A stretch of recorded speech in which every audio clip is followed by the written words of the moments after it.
Muchos temas se están abordando en la Convención Constitucional, algunos han generado bastante ruido en la opinión pública, pero justamente para poder profundizar en contenidos, para entender de qué estamos hablando, queremos hacer en esta oportunidad un doble clic. ¿Qué pasa con esta posibilidad de generar justicia, sistemas de justicia paralelos, el pluralismo jurídico? Vamos a estar conversando justamente de eso en profundidad con Jorge Contese, abogado y académico, doctor en Derecho. ¿Cómo está, Jorge? Muy buenas tardes. Hola Bárbara, mucho gusto.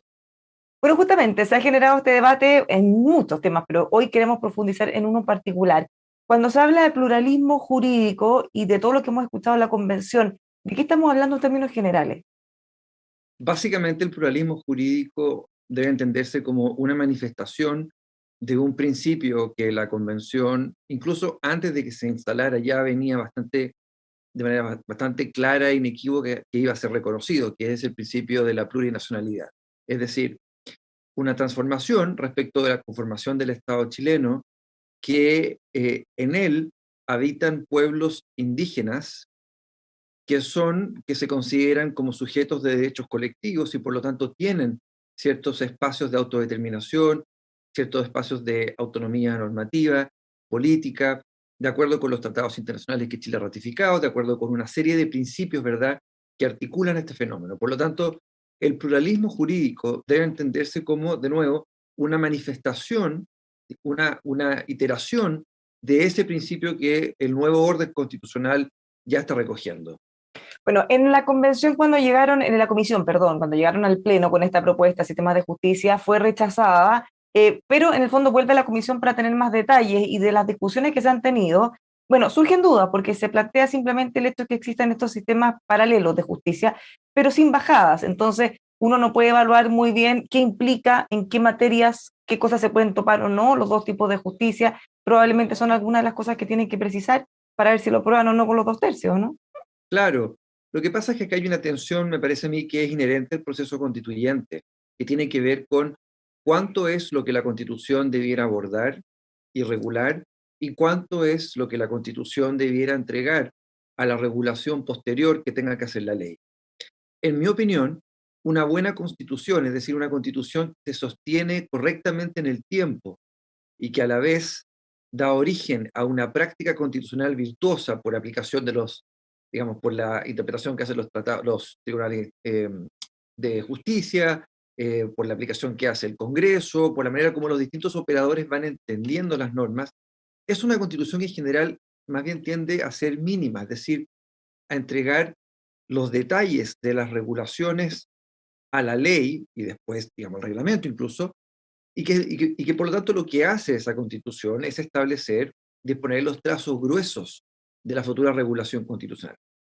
Bajo esa óptica, es cierto que es preferible que se despejen las dudas respecto de qué es lo que va a hacer esta nueva regulación, pero me parece a mí que es importante llamar la atención respecto de la inconveniencia de tener en la Constitución regulaciones que sean muy detalladas, porque van a ser, por un lado, imposibles los acuerdos, ahora, en el momento de la deliberación constituyente, y más difícil la política legislativa con posterioridad cuando el Congreso tenga que implementar las promesas que solemnemente hace una asamblea constituyente. Entonces, ahí me parece a mí que hay una tensión que, como digo, es inherente al proceso, porque no es solamente en este contexto del pluralismo jurídico, sino en una serie de materias respecto de cuánto se va a entregar a la regulación futura, cuánto es lo que la Constitución debiera despejar, digamos, de manera más detallada.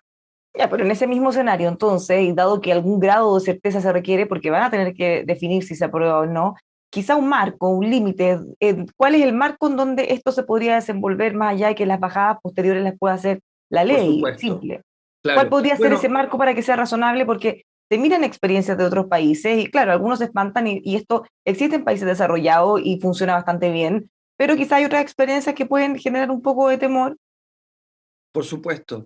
Pero bueno, ahí vale la pena mirar cuáles son algunas de las experiencias comparadas, ¿verdad? Y por ejemplo, en una columna que yo publiqué hace algunos días me refería al caso de Estados Unidos. Estados Unidos, que desde luego es un Estado federal, pero que desde hace mucho tiempo entiende, digamos, que existe un pluralismo jurídico sin que necesariamente tenga ese nombre, ¿verdad? Pero existen alrededor de 400 tribunales indígenas, cortes tribales, que lo que hacen es tener determinados ciertos espacios de soberanía, de jurisdicción, tanto en materia civil como en materia penal, y por lo tanto lo que hace, no a nivel de la Constitución, sino a nivel, digamos, de las regulaciones legislativas y después, de nuevo, de la interpretación constitucional que hace, por ejemplo, la Corte Suprema, va delimitando cuáles son esas esferas de competencia. Entonces, un buen límite, que por lo demás está presente en la discusión constituyente en Chile, es eh, los derechos fundamentales que están garantizados tanto en la futura Constitución como en los tratados internacionales que Chile ha ratificado, son un límite para el ejercicio de la jurisdicción indígena, ¿verdad? Ese es un límite que yo creo sí o sí va a tener que estar. Es un límite que en el derecho comparado existe, y un país como Chile, que ha ratificado numerosos tratados internacionales sobre derechos humanos, es un límite que le tiene que servir bien a los tribunales, ¿verdad? A sus jueces, o sea, que entienden bien cómo funcionan los tratados en conexión con el derecho doméstico. Eso pareciera que es un tema que ya está bastante zanjado porque incluso siempre se ha hablado de poner explícitamente que cualquier modificación, cualquier cosa más creativa, tiene que estar siempre sujeta al respeto de los derechos humanos. Y ahí evitamos ley Pascua y otras cosas que hemos visto hace poco tiempo. Pero quizás las principales dudas están respecto a la justicia ordinaria, qué cosas serían distintas. Por ejemplo, en algunas de las cosas que se han discutido, la posibilidad de que los tribunales que tengan que aplicar sanciones escojan, en el caso de los pueblos originarios, otras que no sean cárcel. ¿Qué pasa entonces con esos límites, la diferencia entre unos y otros? ¿Qué pasa con el derecho penal, por ejemplo? Ahí están quizás los márgenes o los límites un poco más difusos. Claro. A ver, sobre eso digamos, hay dos maneras de poder aproximar esa pregunta. Una es, efectivamente, lo que yo he estado siguiendo en la discusión en la convención, es que materias penales parecieran, digamos, hay una cierta idea de dejarlas fuera de la jurisdicción indígena. En lo que tú mencionas respecto de cuáles son las posibilidades de las penas, ¿verdad? Y los castigos, la segunda forma de aproximar esa pregunta es simplemente referirse a que Chile ha suscrito, tiene obligaciones internacionales que ya le imponen ese deber, digamos, de preferir formas de castigo cuando se trate de pueblos indígenas. Esto no tiene que ver, como podría pensarse, con un tratamiento, por así decirlo, más ventajoso para los pueblos indígenas, sino que tiene que ver con la racionalidad propia de las obligaciones internacionales que Chile ha suscrito, libre y soberanamente. Entonces, esas obligaciones, como digo, ya existen, no es una innovación que hace la Convención Constituyente, sino es simplemente aplicación de deberes jurídicos a los cuales nos hemos comprometido desde hace más de una década. Ahora, eso en cuanto a ciertos tipos de delitos o no, porque lo que sí hemos visto, no sé, centros de reclusión especiales, por ejemplo, pero no cárcel para delitos graves, gravísimos como asesinato, por ejemplo. O sea, me parece a mí que en general la experiencia comparada lo que indica es, hay que separar dos cosas. Uno, lo que es la administración, digámoslo así, del derecho penal sustantivo, ¿verdad? De cuáles son los delitos y cuáles son las formas como el derecho se va a aplicar, ¿verdad? Otra cosa que es distinta, que está ciertamente relacionada, pero que es distinta, es el castigo, las formas en que se administran las penas y los castigos. Entonces, respecto a lo primero, me parece a mí, de nuevo, la experiencia comparada indica, y creo yo que es un buen ejemplo, que los delitos de mayor gravedad, los crímenes, no queden entregados a jurisdicciones indígenas. O sea, ahí hay buenas razones para que el Estado retenga la jurisdicción sobre ese tipo de conductas, ¿verdad?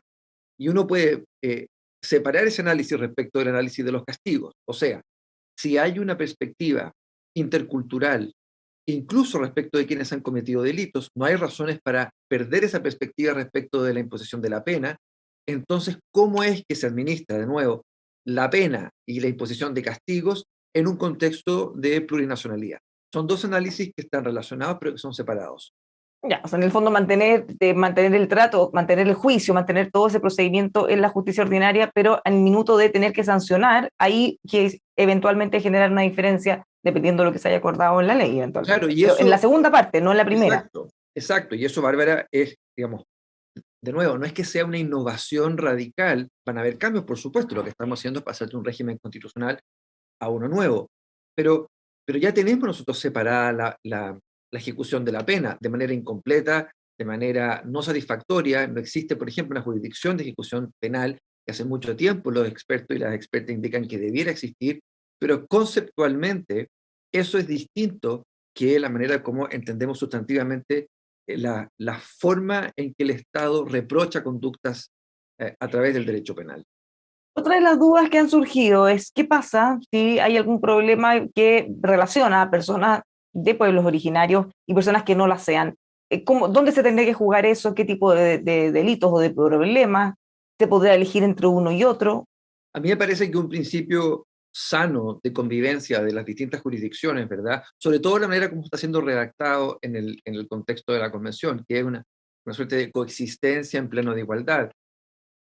Debe entenderse esto como necesariamente, eh, digamos, que existan espacios de coordinación y que exista en última instancia una suerte de última palabra que quede radicada en algún órgano, ¿verdad? Tiene que haber un órgano que tenga la capacidad de dirimir conflictos de competencia que los van a haber.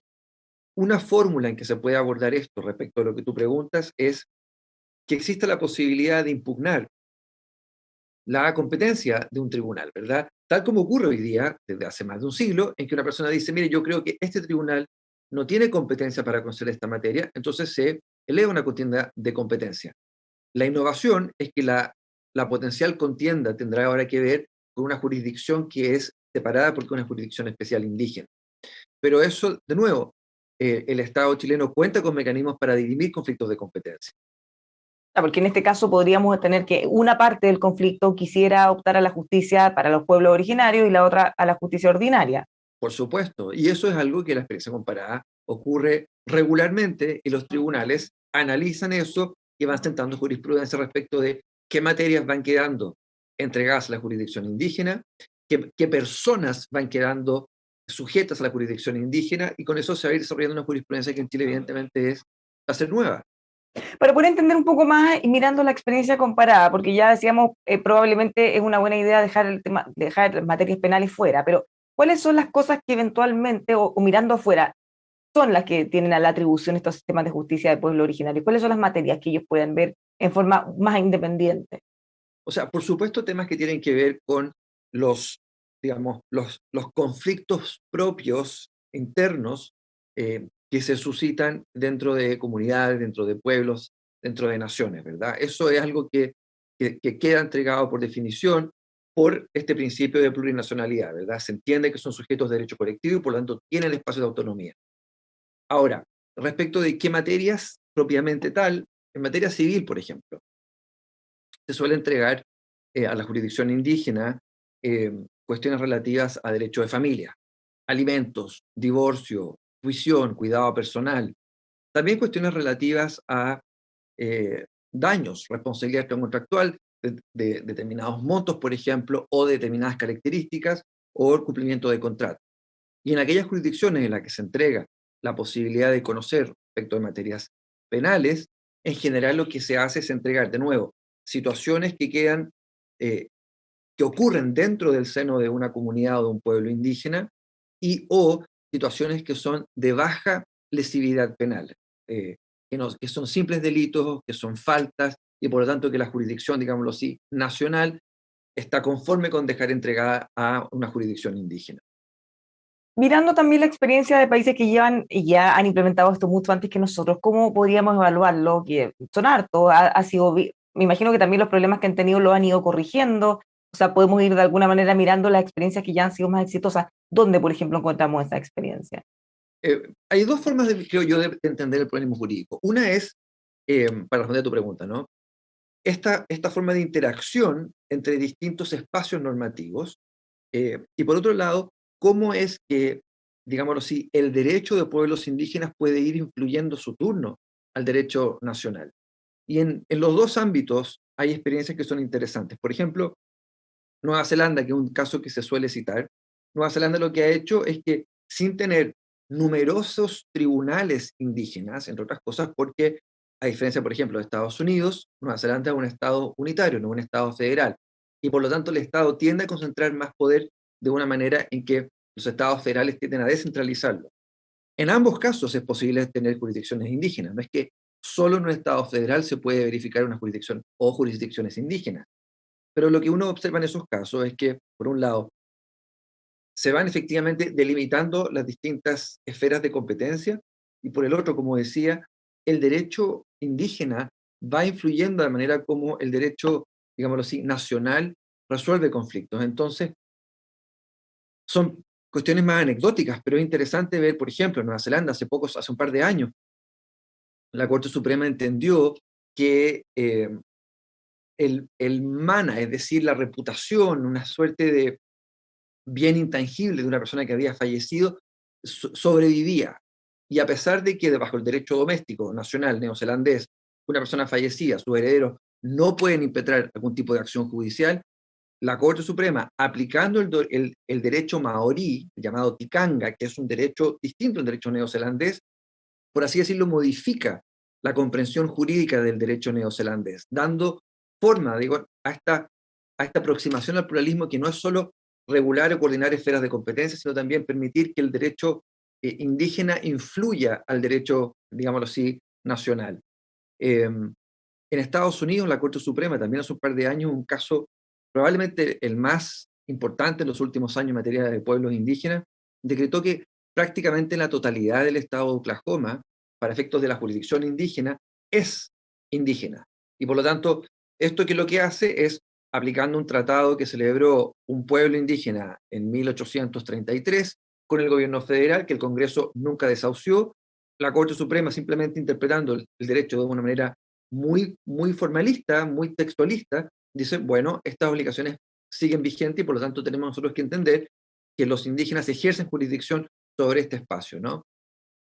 En Suecia, la Corte Suprema también entiende que derechos exclusivos de pesca y de caza se entregan a una comunidad indígena y que el Estado no puede entregar esos derechos a otras personas, aplicando el convenio 969, que interesantemente ni siquiera está ratificado en Suecia. Entonces, hay distintas experiencias en distintos países que muestran que ninguno de estos casos revoluciona el derecho de los países, sigue funcionando con total normalidad, y lo que hace es, digámoslo así, darle reconocimiento, como partí hablando, a estas esferas de autonomía, que lo que hacen es una convivencia más sana entre los pueblos indígenas y los estados donde habitan.